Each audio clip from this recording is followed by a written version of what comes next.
In this video, we will be discussing about power theorems. For our objectives, we have number 1, state and illustrate the power theorems. Number 2, discover the relationship between the intersections of tangents and secants and their power chords. And number 3, solve problems using the power theorems. Let us have first a short drill. It is titled Fact or Lie. For the number 1, a diameter bisects a circle. Is it a fact or a lie? Number 2, in a circle, a major arc is longer than a minor arc. Is it a fact or a lie? And number 3, a semicircle is an arc. Is it a fact or a lie? Let's now start with the definition.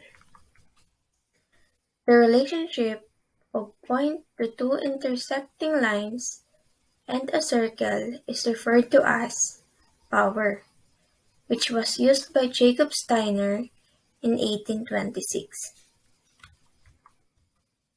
Power theorems deal with products of lengths of segments related to circles. So we have here the power theorems. So the first one is the power of a point theorem. In this figure, in circle O with external point N and the line through it intersecting the circle into 2 points, E and R, the product of the length from N to E and the length from N to R is constant. Likewise, the product of the length from N to A and the length from N to M is equal to the same constant. The constant is considered the power of a point, and in symbols, NE times NR is constant. NA times NM is constant. So therefore, NE times NR is just equal to NA times NM. So for example, using this illustration, given NE here is equal to 5 and NR is equal to 7, we're going to find NA times NM. So that is NE times NR is equal to NA times NM. So by substitution, 5 times 7, which is the value of NE times NR, is equal to NA times NM. So 5 times 7, that's 35. Therefore, NA times NM is equal to 35. Next, intersecting chords power theorem. If two chords intersect in the interior of the circle, then the product of the lengths of the segments of the first chord and the product of the lengths of the segments of the other chord are equal. So having this illustration,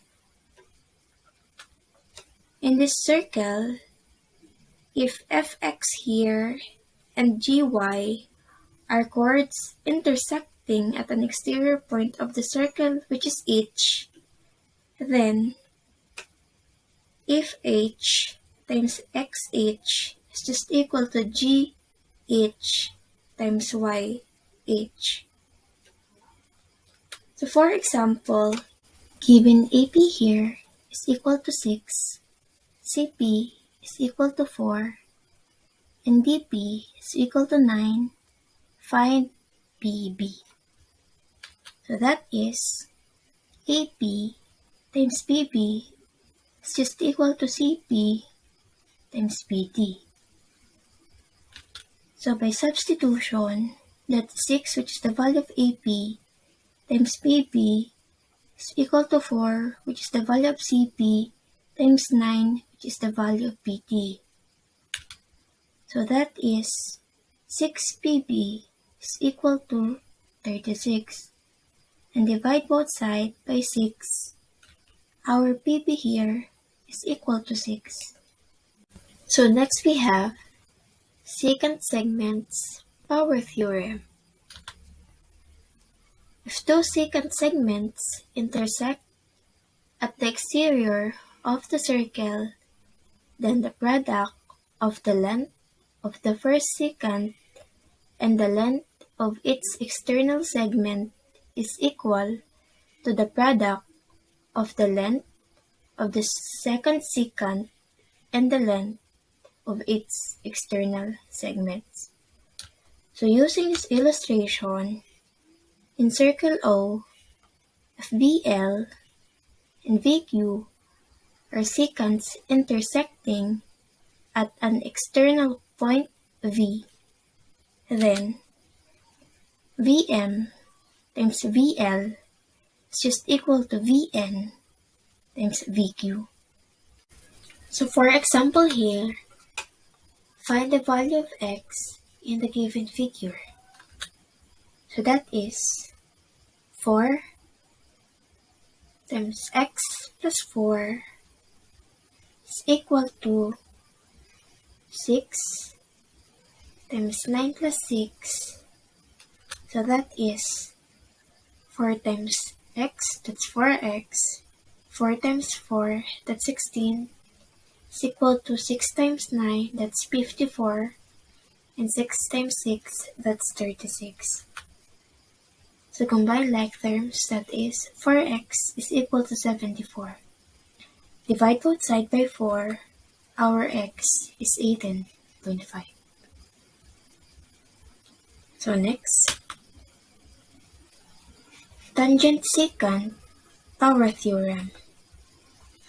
If a tangent and a secant intersect at the exterior of the circle, then the product of the length of the secant and the length of its external segment is equal to the square of the tangent segment. So let us have this illustration. So in circle C, if VM is tangent and VQ is a secant, then VM squared is just equal to Vn times VQ. So for example, given this illustration, if PD is equal to 16 and DC is equal to 12, find PB. So our first step here is to find the value of this PC, and that is PC is equal to PD minus DC. So by substitution, PC is equal to 16, which is the value of PD, minus 12, which is the value of DC. So our PC here is equal to 4.